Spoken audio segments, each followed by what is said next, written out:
Si sale mal non é pola miña culpa,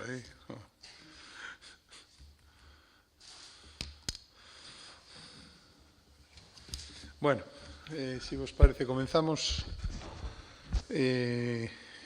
Dar conta da reunión do Grupo Parlamentario Popular habitual dos luns. Hoxe estivemos falando das iniciativas que levaremos mañá á Xunta de Portavoces para a súa inclusión no pleno da vindeira semana. Analizamos a actualidade parlamentaria e política. O que nos suscitou moito debate ten que ver coa actitude que está a ter o Bloque Nacionalista Galego nos últimos días en relación coa sanidade galega. Como saben, na última comisión que houbo, na última comisión de sanidade, unha diputada do Bloque cualificou aos responsables da sanidade pública galega como unha panda de psicópatas. Lonxe de la mesma rectificar, como foi convidada pola presidenta da comisión, o mantivo, e o que máis nos chamou a atención é que tamén a líder do Bloque, dona Ana Pontón, lonxe de disculparse ou retractar ou matizar as declaracións feitas pola diputada, fixo unhas declaracións nas que daba a entender que estaba de acordo, non? E ao mesmo tempo, a fin de semana, asistimos a unha instrumentalización partidista dun espazo que vostedes saben de sobra que é habitualmente utilizado para actos comuns de toda a Cámara, xa incluso máis alá dos grupos, tanto dos grupos como dos traballadores do Parlamento, un espazo que é a porta principal, que se utiliza para cando o conxunto da Cámara quere expresar,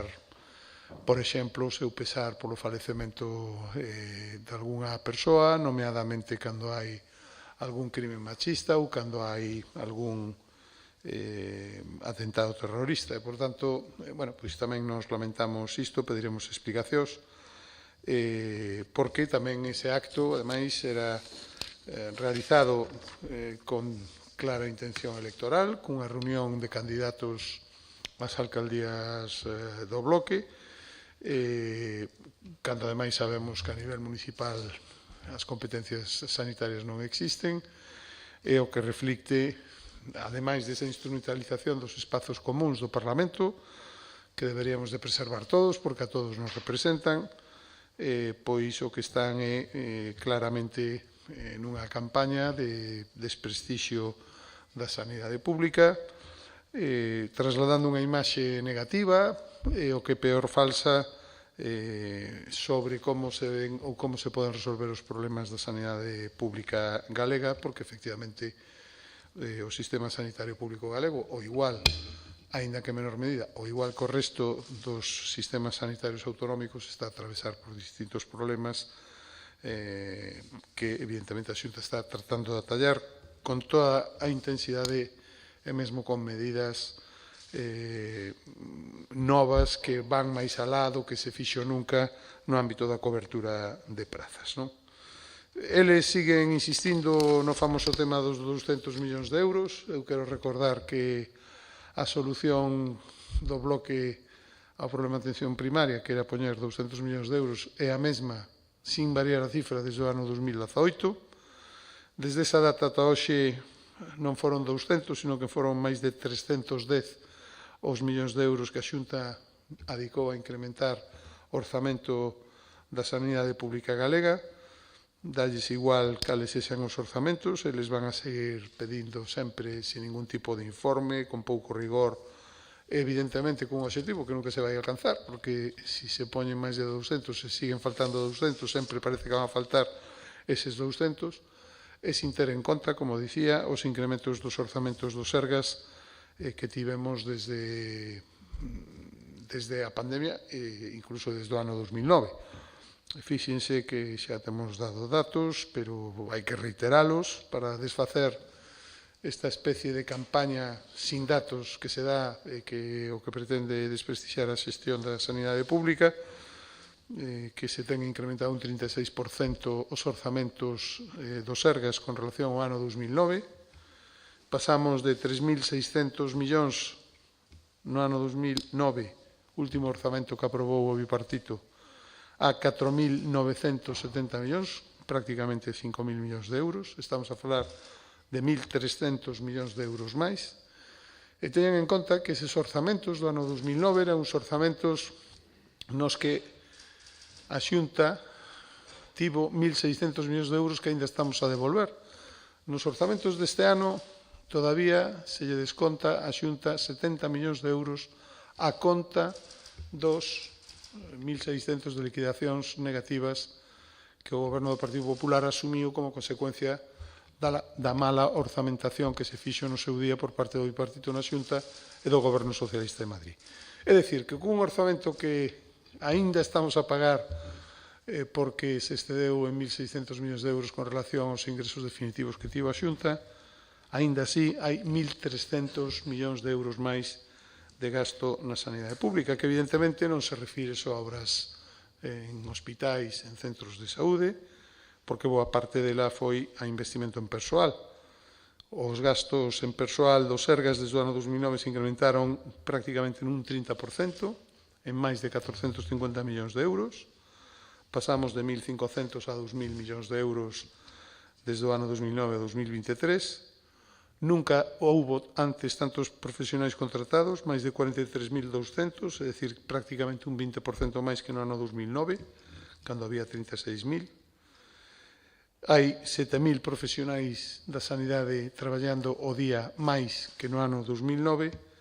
A media diaria é de 36.200, era de 36.200 no 2008 e no 2022 é de 43.200.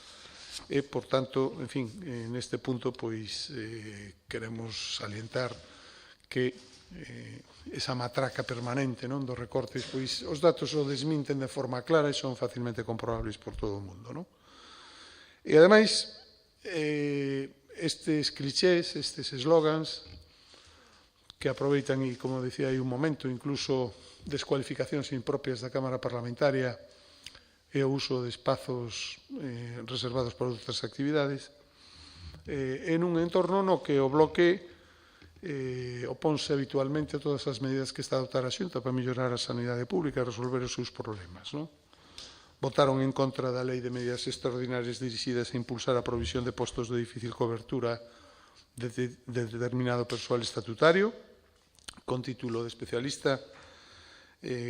que permitiu a Xunta ofertar máis prazas en propiedade a través de concursos de méritos,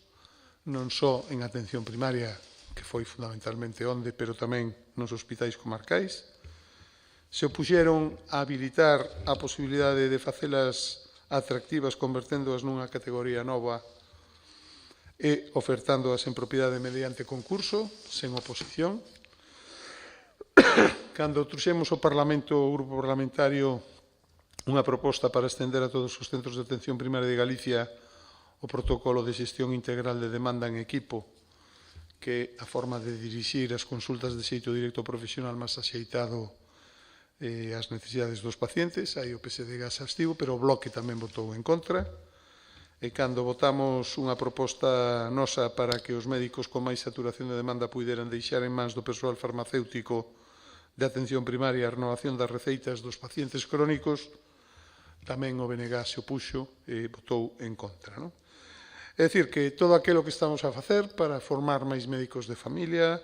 para incentivar que vayan aos centros de máis difícil cobertura, para potenciar as capacidades de outras categorías e así aliviar o traballo dos profesionais médicos na atención primaria e descongestionar as súas labores, cando facemos todo iso están en contra. Non? En fin, en definitiva, para rematar, reflicto o sentir de todo o grupo cando volvo a demandar que o Bloque rectifique as declaracións e as cualificacións que fixo do persoal directivo dos Sergas. Creo que a diputada Montse Prado e a líder do seu grupo, a señora Pontón, deberían rectificar o seu cualificativo de panda de psicópatas cando esas persoas están tratando de facer o mellor traballo para resolver os problemas da atención primaria e da sanidade pública galega. Unha sanidade pública que, pese a todo o que se está a dicir, de acordo cos datos do propio Ministerio de Sanidade, sigue sendo a comunidade que ten o cuarto tempo de espera para operacións cirúrxicas máis baixa de España. Tamén somos a cuarta comunidade con menor porcentaxe de pacientes que esperan máis de 6 meses para ser operados. En consultas con especialista do hospital, o tempo medio en Galicia está ben por debaixo do Sistema Nacional de Saúde do conxunto de España, 79 días en España, 55 en Galicia, e, polo tanto, creemos que é injusto e non é forma de facer política el adicar estes cualificativos aos xestores públicos dos Sergas. Ben, e dito isto, pois eu quedo a súa disposición por se me queren facer algunha pregunta adicional.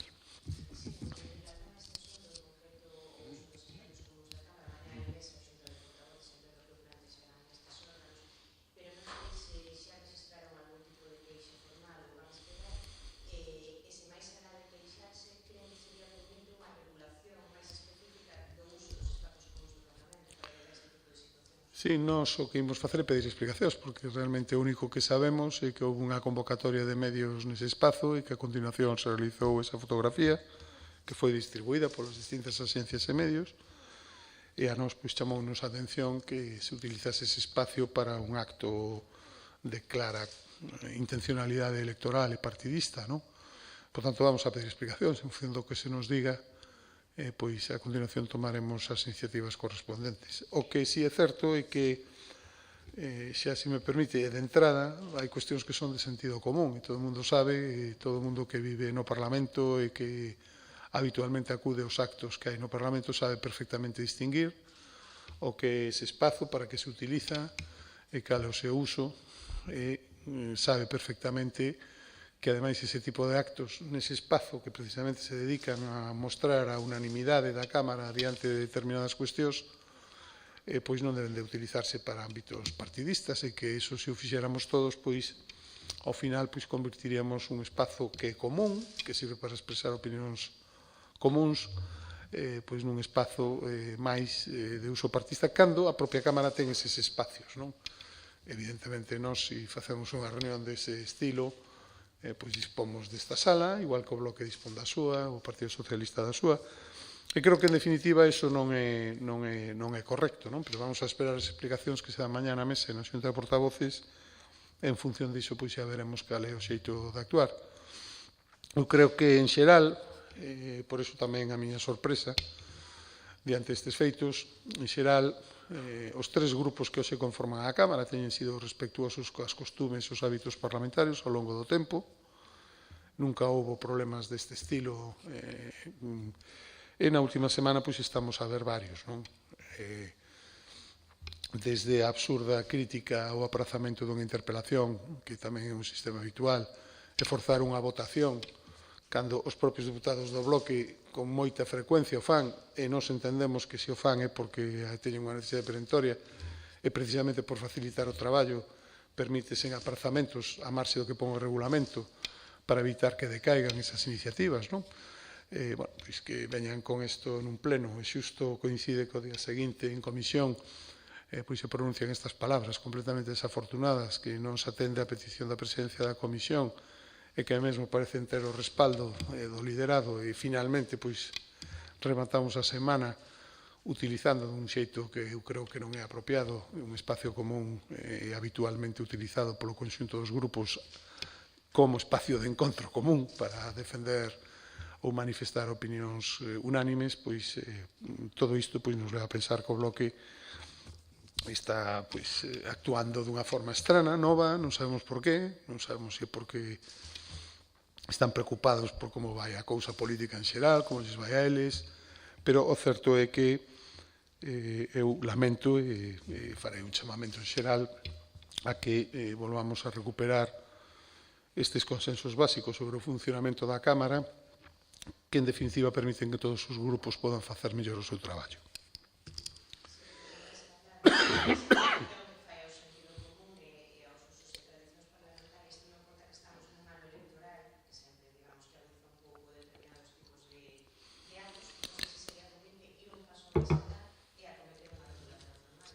Ben, iso, insisto, primeiro vamos a pedir explicacións, unha vez que hai xa unha regulación formal para o uso de determinadas instalacións desta Cámara,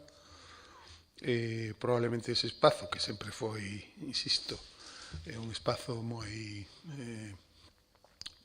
digamos, moi reservado, non, para estas cuestións, digamos, de manifestacións conxuntas de todos os grupos, pois a mellor hai que estendelo, pero non o sabemos. Eu prefiro nesto ser prudente, porque mesmo igual mañá hai unha rectificación por parte do propio grupo, co cal pois non faría avanzar máis, non sería necesario avanzar máis. Eu simplemente gustaríame saber que é o que pasou, non? Porque chama a atención, insisto, ese uso partidista dun espazo simbólico e común de todos os grupos, que ademais se encadea con estes feitos que acabo de comentar e particularmente a desafortunada cualificación feita por unha diputada do Bloque, sin que ninguén do Bloque pois reconveñise esa cualificación de psicópatas, non, a quen está traballando arreo para mellorar o sistema sanitario público. E non quero entrar en outras expresións que se utilizaron nesta Cámara, que foron moi criticadas polo Bloque, como alusións a enfermidades de xente que tal e que cual, porque, en fin, a expresión psicópatas en sí mesma pois xa é significativa e pouco axeitada. Para referirse a ninguén, pero, encima, neste caso, máis grave, non?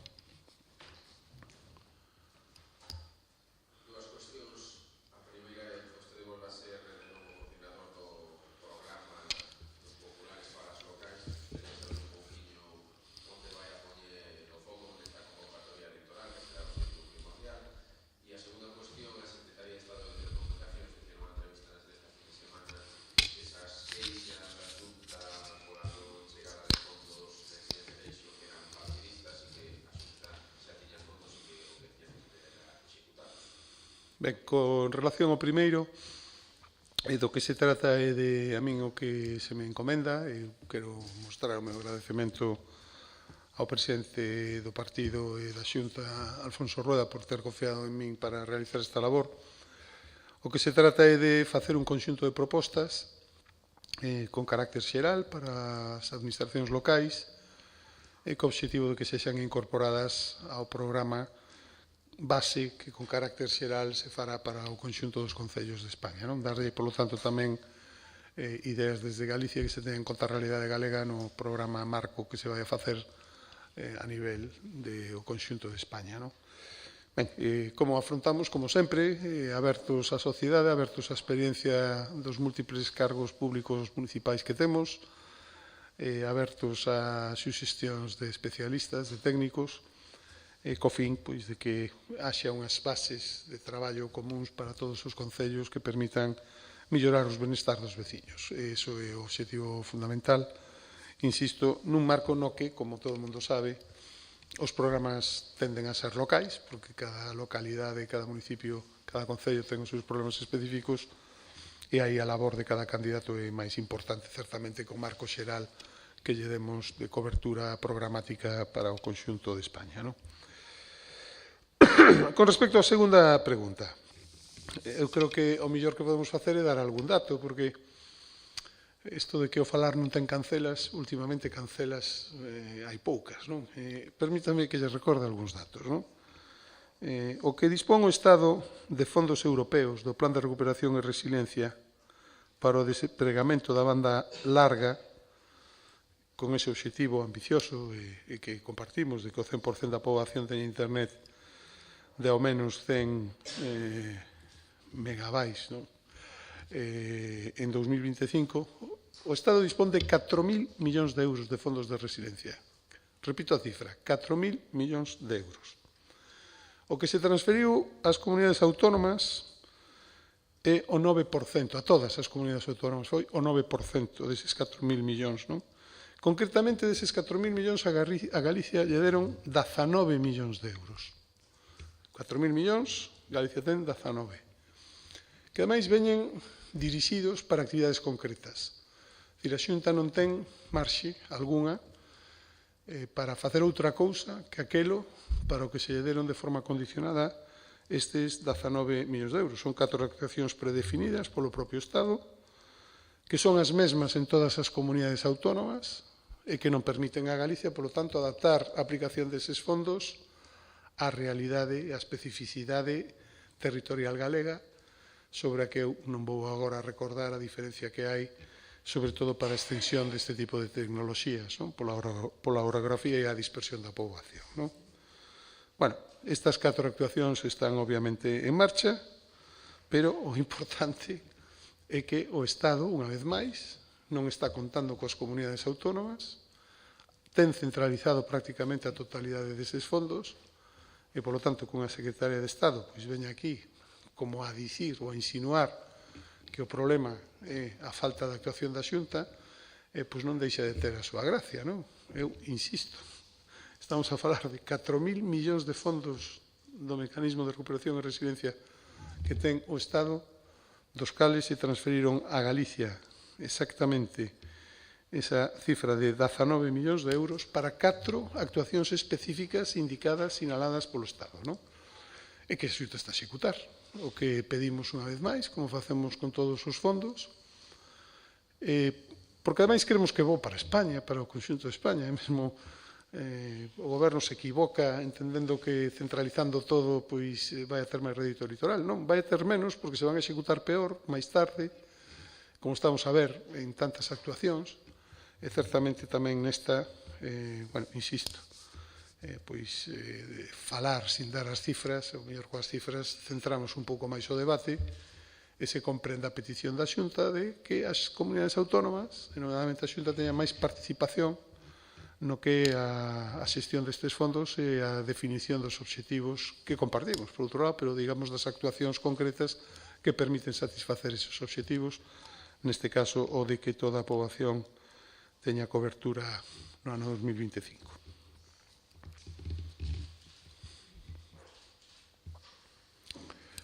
Algúna outra pregunta? Pois moitas gracias, moi amables, e disculpade que ando un pouco atrancado. Como case todos.